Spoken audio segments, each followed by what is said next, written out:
what you're looking at in terms of like physical, you're looking at physical projection, and Kevin Alcantara is a good example of this, right? Where Kevin Alcantara is a young teenager playing in low A ball this year, and even though he did put up good numbers, they weren't outrageously good numbers, right? Like they were, I mean, they were good numbers. But when you dig a little deeper and you see, okay, Kevin Alcantara is a guy who has plenty of room to put on a lot more muscle, and so because of that, he can add to his power profile. You look at the stats, and it's like, oh, well, he was also playing in Myrtle Beach, which is really, really bad on hitters, right? The breeze coming off the Atlantic Ocean is tough on hitters, and it really limits the number of home run balls and just hits in general. And like, so when you take that into account, it even great it's a greater improvement of his prospect profile, and so it just, there's a lot to take into account when you're evaluating these players, and it's more than just the stats. And like I said, it's more than just the physical scouting of him as a player.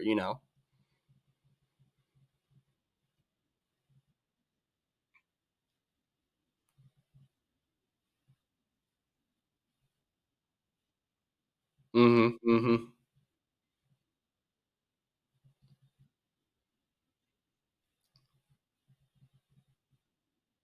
Yeah.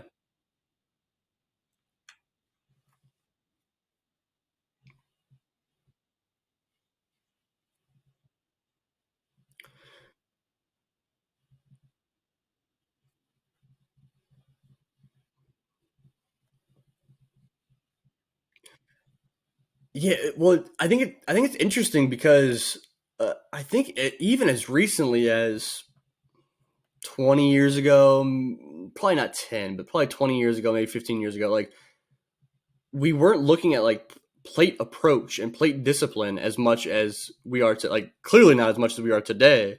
But like I think that's why when you identify like five tool players, or if you identify great offensive talent, it's like, okay, yeah, but they were just going and mashing in the minor leagues. They were just hitting the crap out of the ball, and then they get up to the big leagues. Like, hey, you have to have some sort of an approach, like you can't just be swinging at everything, because if you're doing that, like even 20 years ago when guys weren't throwing 102 miles an hour with 93-mile-an-hour sliders, you would still get like caught. And so I think that has been something that has been terrific, where you're looking at numbers, and a lot of these for the minor leagues, I can't evaluate guys in this way, but like front offices have these numbers where it's like zone contact rate, and you're looking at chase rate, and you're looking at numbers like that, where even though they're not available to us, front offices can evaluate guys using those tools. And so by the time they get up to the majors, us as fans are not expecting, they're not necessarily putting unrealistic expectations on a guy like Brett Jackson or Josh Vitters that didn't really have a plate approach. Like they could clearly hit. They just didn't have a plate approach. And so now you see a guy like Brennan Davis who has a good plate approach. I know he's still striking out like a decent amount, but like we know that plate approach is there, where he knows how to handle an at bat. And so that makes a big difference. But you're right, you do have to balance those things. You have to balance, like, you still have to pay attention to the fact that how does the ball come off a guy's bat? Talking about Brennan Davis, I've told this story so many times where I went out and watched Brennan Davis. It was when he was with the South Bend Cubs back in 2019, right? When he made his, sorry, that COVID year really throws a wrench into evaluating prospects, man. And he was playing for the South Bend Cubs, and he was making his full season debut, and he was playing over in Dayton, against the Dayton Dragons. And at the time, I was living over in Ohio, and so I went over to Dayton to go watch him play. And I was down on the field before the game watching him take batting practice, and the dude was just peppering the right center wall, just playing pepper with the wall, and the sound of the ball off his bat, it just sounded different, man. Like it just sounded like something I've never heard before. That matters, like that. It sounds cliche. It sounds like, oh, like you're just trying to hype up. That matters. Watching a guy in batting practice and the way he makes contact with the ball, even take out like my sound comment, like even take out the comment of like it just sounded different. The way he makes contact with the ball makes a difference. And so like I think that's something that front offices and that evaluators and scouts, I think they still absolutely do take that into account. I think as from a fan's perspective, we might not put enough stock in that. I think that because there's all this data available to us at are at our fingertips, especially at the major league level, I think that we dive into that a lot and don't take into account the other things. But the bright side is the front offices have both those types of people, right? They have the nerds like me digging into the numbers. They have the scouts that are the old school guys that are digging into the way his body moves on the baseball field, you know? So I think that might be something that is more of a I don't want to say more of a problem because I don't know that it's necessarily a problem, but I think it's more of a concern as far as like fandom goes rather than like front offices.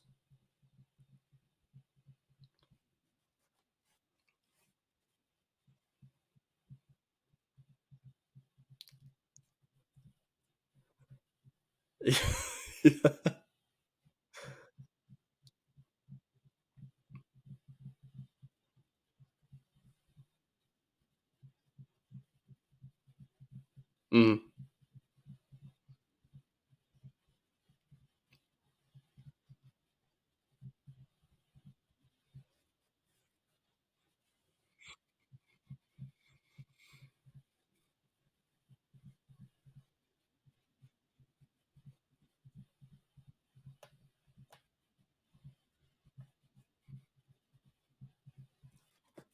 Yeah, that's kind of interesting. So I I feel like I am unapologetically a prospect hugger. You know, like I think that people make fun of that. Like I'm just a prospect hype man. So but at the same time, I've felt myself over the past few years go from hyping up players, hyping up players, hyping up players, so that fans are so excited for them by the time they get to the major leagues.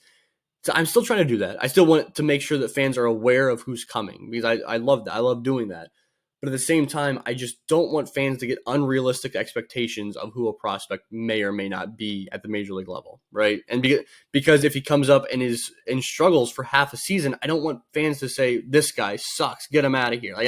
That's frustrating to me, and I think that Christopher Morel is a great example of that. Where I was a little bit lower on Christopher Morel than maybe I should have been as coming up through the system, but I I felt pretty confidently that like what Christopher Morel was at the major league level was a utility guy that played multiple different positions and played them very well. And in doing that, he could show off his good exit velos at the plate and be streaky, and it would just depend on how his plate approach went to see how many at bats he got over the course of a season.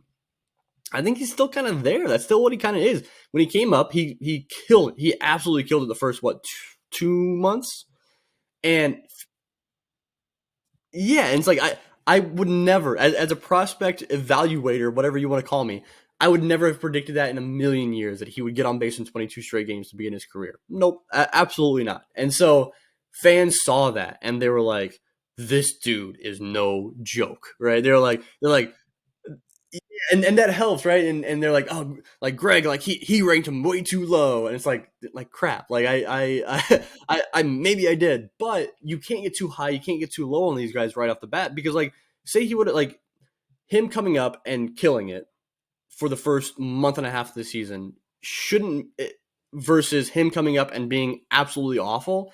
Like you shouldn't evaluate a player's career based on that first month and a half, and so I don't want my what I hate happening is I don't want a guy to come up and fans be so hype over this prospect, like a Caleb Killian or whatever, and then just like be completely off the bandwagon because he struggled in 3 starts. There's other reasons to be skeptical of what Caleb Killian, like I talked about earlier, but like it shouldn't be because he simply struggled for 3 starts, you know?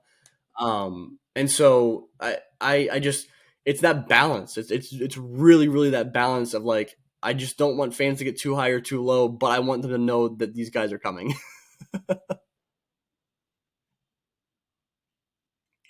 Yeah,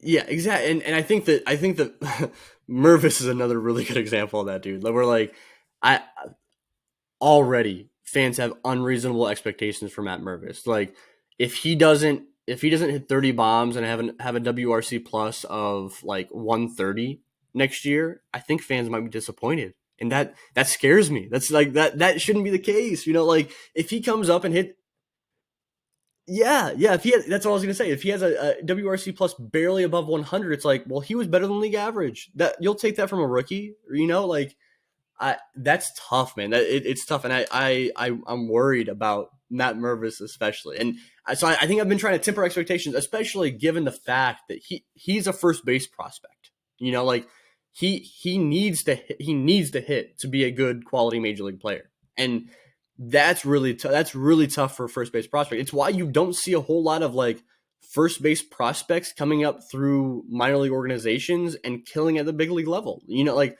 in this recent era, it's been like Pete Alonso came up and he was a top prospect and he killed it. But like go back and look at recent, like you can go to like MLB Pipeline and look at top 10 by position. Go look at the first base rankings for the past 5 years or so. Not a whole lot of dudes that came up and killed it. And so I just I hope fans just have that in the back of their minds. Like enjoy if Mervis goes out there and kills it, that's awesome. Like enjoy it, enjoy every second of it. Like with Christopher Morel, enjoy every second of it.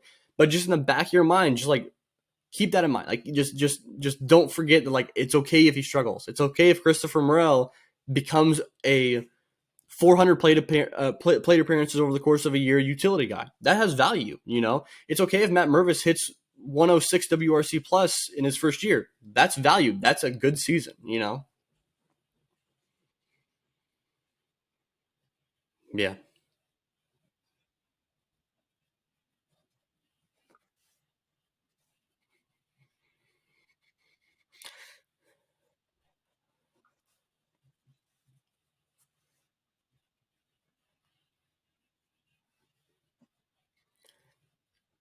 It feels like a cohesive type of organization move.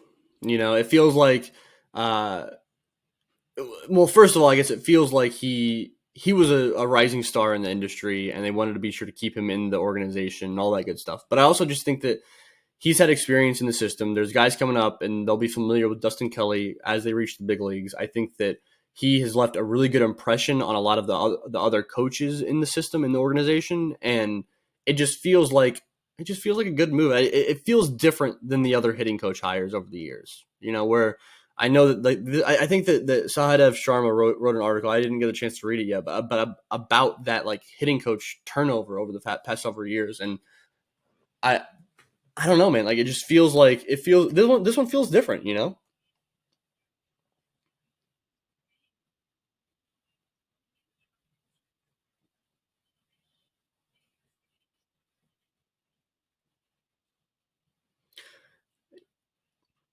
You can do a whole lot worse than trying to imitate the Astros or the Dodgers.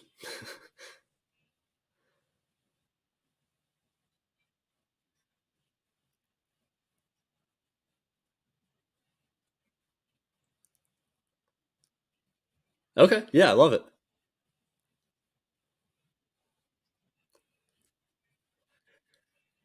I'm gonna go with Daniel Palencia on that. It's 102 with some ride on it. Like it's not as if a fastball needs to be more than just 102. It is more than 102, which is wild.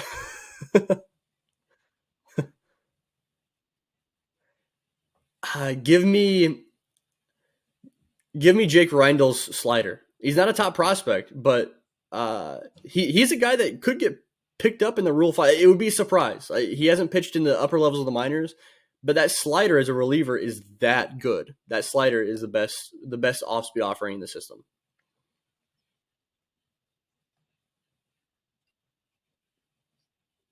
Yeah. Yes.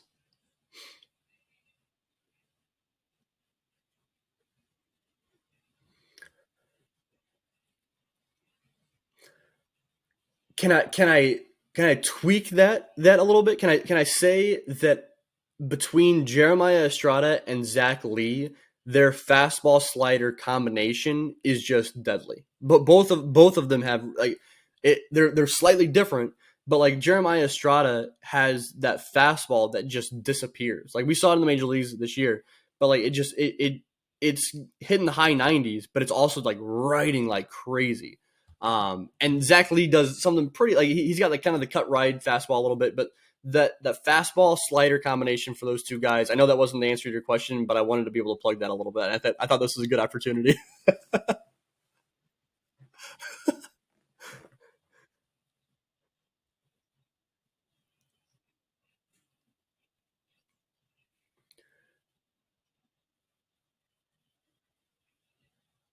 Cade Horton. We haven't seen Cade Horton throw for a Cubs affiliate yet because he was the first round draft pick this past season. But I think Cade Horton has best the highest upside as a starting pitcher, and he's your number one. He's your ace. I think he's a bulldog of a pitcher. He's got a good fastball. He's got that slider that he was using towards the tail end of his time in Oklahoma. Cade Horton's your number one. Although, if you're if I was saying like who's the most likely to be a good like number two, number three starter, the it's a much higher probability than Cade Horton being a number one. Jordan Wicks being a number two or number three is a way higher probability, and there's still a whole lot of value, obviously, in a number two or number three starter. And he's not far off. Like Cade Horton, we haven't seen pitch in the Cubs farm system. Jordan Wicks is in Double A. Like we might see Jordan Wicks in Chicago. I think it's a pretty good possibility we see Jordan Wicks in Chicago in 2023. Yeah, yeah. I Jeremiah Estrada is the answer. I know I know that that's cheating a little bit because we've already seen him in the bigs, but Jeremiah Estrada is the answer. I would if I could see a major in 3 years, if I could see a major league bullpen with Brandon Hughes in the seventh, Zach Lee in the eighth, and Jeremiah Estrada in the ninth, I'd be a happy man. I would be happy. I'd be about it. I think that like I said, the stuff on those two guys, Lee and Estrada, is that good, and Brandon Hughes shoved this year in the major league. So that seventh, eighth, and ninth combination, I'd love to see Jeremiah Estrada shutting it down in the bigs in the ninth inning. I think Lee or Estrada. I think Estrada for sure. I think we'll see a pretty good amount of run for Estrada in the big leagues this year. Lee, I think we might be able to see Zach Lee in the majors this year. He'll probably start the year in Double A, but he'll spend a lot of time in Triple A Iowa. I think in 2023. So once you a reliever in starting the year in Double A like stands a pretty good chance of making it up to the bigs. Exactly, and yeah, and I've always said that about like 40-man rostered prospects too. Like we saw that with Christopher Morel. Like if you are and Zach Lee is not in this case, but like if you're a 40-man rostered prospect in Double A, you are way more likely than a like. I, I just think you're right there. You're right there to being called as the big leagues, and that's always fun. And it was fun seeing Christopher Morel make that jump this year.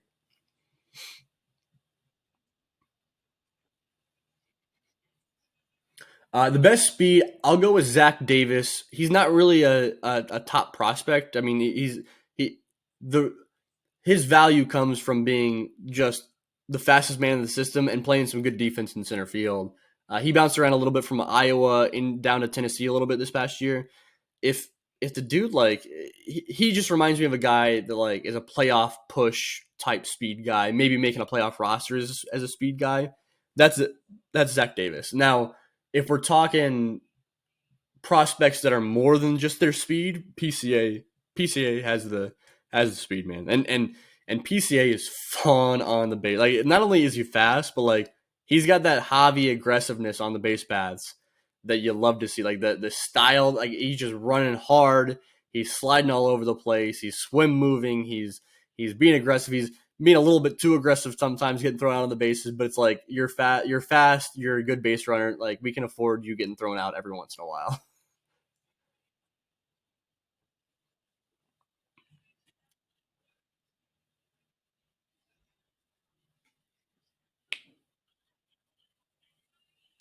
Yeah, I mean, he's fun, man. Like he's like appointment television every time he takes the field. The what was the whip around show what was the whip around show that Marquee hosted this past year? The with all the minor league games going on at one time, it was with Lance and Elise and Callis, and they Road to Wrigley. It was Road to Wrigley, and as they were hosting that show, it was pretty much every time PCA came to the plate, like they had to have him on TV, and it's like That's how it's supposed to be. PCA, you got to be watching him as anytime he's at bat or in the field, really. Yeah. I think Alexander Canario has to be the answer. Matt Mervis hit the most home runs last year, but his is more of like a Matt Mervis is more of like a I don't want to say natural. It's more of like a he just knows how to hit the ball out of the ballpark. Alexander Canario can hit the ball if he so chooses like 500 plus feet every swing. Like it's just outrageous power. You know what I mean? And there's more swing and miss with a guy like that, but just outrageous power for Canario. Oh, okay. All right. So with this one, I've said for years that the most beautiful swing in the system is Cole Roeder. And I'm not saying that's not the case anymore because Cole Roeder is still in the system. He's still got a beautiful swing. But Moises Ballesteros has a really smooth swing, dude. Like, so I'm saying my answer is Cole Roeder, but Moises Ballesteros is just like the swing resembles like a little bit more fluid not Miguel Miguel Montero, and Miguel Montero had a pretty swing. I mean, like picture that like the home run against Joe Blanton in the CS, and it's like that's a fun swing where he just kind of his follow through is great. Those two guys, those are numbers one A and 1B, Ballesteros and Roeder.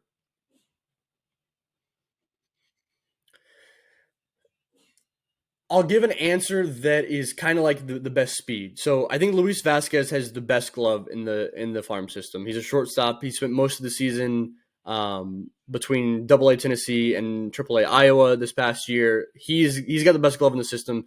The problem is he for the past since he's been a Cubs prospect, he can't really hit all that much. And I've been waiting for like I've been rooting for him just to hit like not even league average, like just well enough because I want to see like his glove in the big leagues, just like, as like a defensive replacement or like something, you know.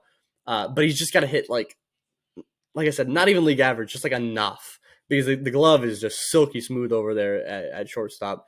As far as like more well known like top ish prospects, Luis Verdugo is really good over at third base, but PCA in center field is incredible. It's a different type of smooth glove, obviously, because you're in the outfield versus the infield. But like he's going to go out and get anything. You don't see a whole lot of defensive highlights on Twitter or on social media or on TV from minor leaguers because typically you're focused on the hitting in general. Because you can go back and look at the box score and say, oh, a guy hit a home run. Let me go find that video. You can't see a diving play on the box score, so it's hard to go back and find the video, you know. But for not seeing a whole lot of defensive plays on social media, you saw an awful lot of PCA roaming the outfield. You know, like he goes out and gets it. Same goes for Luis Verdugo. We saw a lot of highlights of Luis Verdugo over at third base. He's a shortstop by trade, playing some third base. He's pretty smooth over there.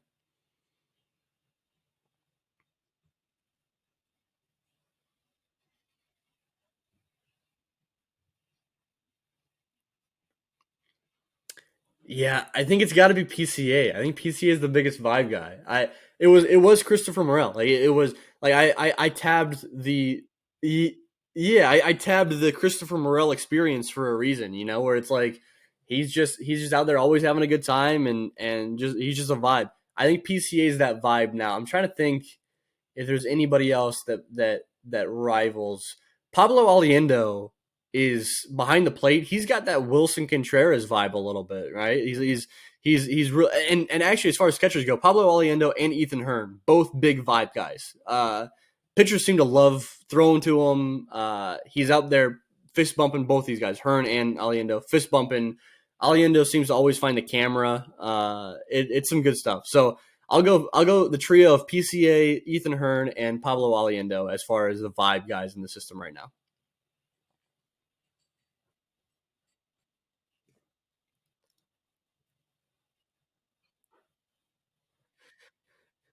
Yeah, for sure. I appreciate it. You can find me on Twitter at Out of the Vines. You can find the Cubs on Deck podcast. Like I said, we have just released one episode. We're going to be over the off season. We will be releasing episodes every other week, and then once the season rolls around, we'll be an every week episode.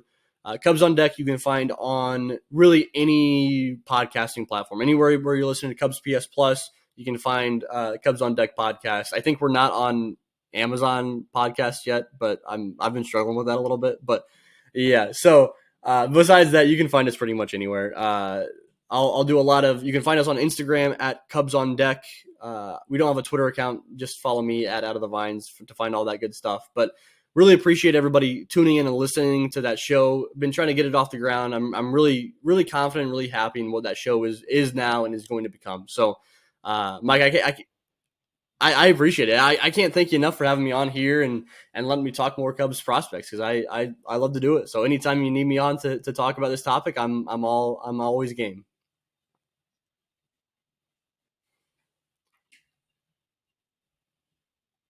Thanks, man. I appreciate it.